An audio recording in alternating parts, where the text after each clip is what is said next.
understanding hypotonic cerebral palsy and what to do about it and what to look for. Now, most times people really look at for cerebral palsy is the high tone, the hypertonic. Low tone is hypotonic. Now, just so you know, saying that someone is high tone or low tone is just a symptom. It's not a diagnosis. Excuse me. Like my son's hypotonic, but that's just a symptom. It's not a, like, again, it's not a medical diagnosis. It's just to describe the muscle structures. So, but one of the things to realize is that most brain traumas, birth traumas happen and you do get that high tone response. There are a few low tone genetics that have a high tone response. I was about to say Pretty Willy, and that's far from it. Fox gene 1, you can have that Rett syndrome. Not too many have a high tone response. You usually see a low tone response with genetics. However, this is why I'm teaching you both of these things. When you have a birth trauma, they don't even look at anything else. You know what I mean? Like, it's just not even possible. They just don't, most professional things, like you have like a one-off, that's it, and we have a ton, we with my son Graham. So, it's not just one thing. And that was the biggest thing why they didn't find his infection, because even like he had a 22,000 white count and they were like, that's the autism. Since when do you have a high white count from autism? You know what I mean? Like he's sick, he's autism.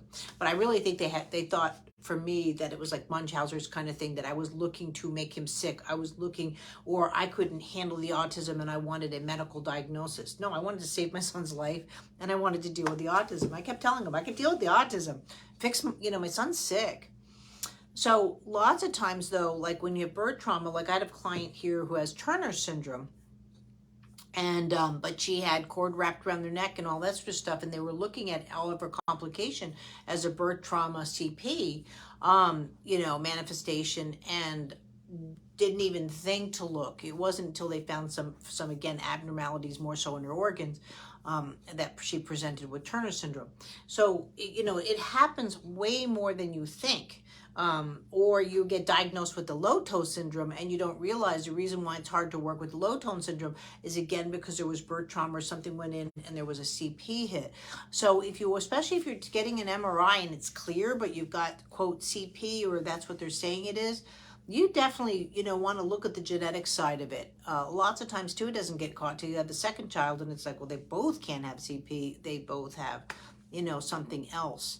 And that's what you need to look at. But again, I must stress, most professionals don't look at it. You can have a mixed tone CP, but again, now I'm not saying everybody needs to be run out and get diagnosed five ways to Sunday. I was just talking to my one client about it, that, it's one thing we know what she has, but at the same time too, is there something we can do about it? If there's not, you know what I mean? Like I don't want anybody running and wasting their money just to get a diagnosis of the same thing, you know what I mean, or a confirmed diagnosis. Oh, finally, we really know for sure. No, and you see that a lot with CVI, that people, even though they have a perfectly fine diagnosis and they're working with it, they still need that.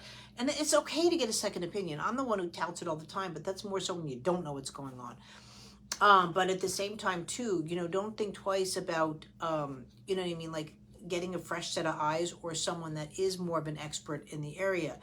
But also too, what I was saying with that is when it's one thing when you do have a diagnosis, but the same thing too, like my son's diagnosis is life-threatening. I have to manage his medical needs.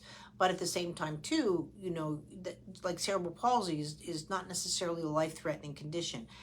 The chances of it will show up more so in adulthood, especially if the contractures and the spasticity is so bad, the lungs have no place to go. You see the systems being compromised out, or again that the trauma is so bad. But you have to go after what the trauma is, and look at the medical directives sometimes more so than the CP.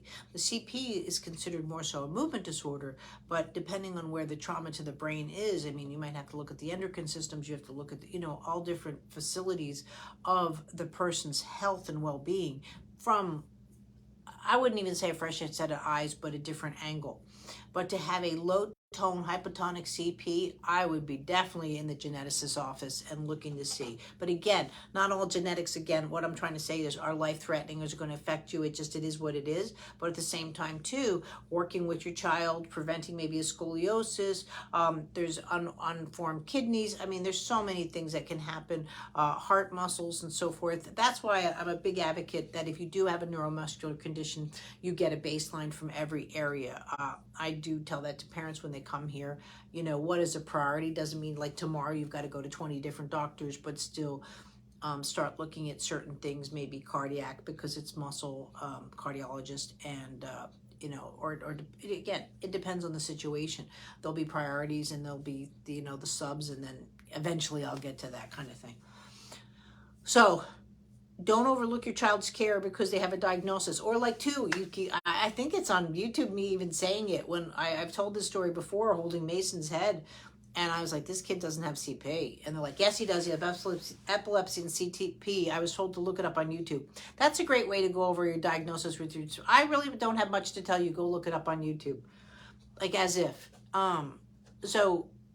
Mason actually had a brain tumor. And that's not a story I like to say I was right. I told her, I said, you have a right to be concerned. And there's something going on here, but it's not CP. I just knew the second I picked up his head. It wasn't a CP head.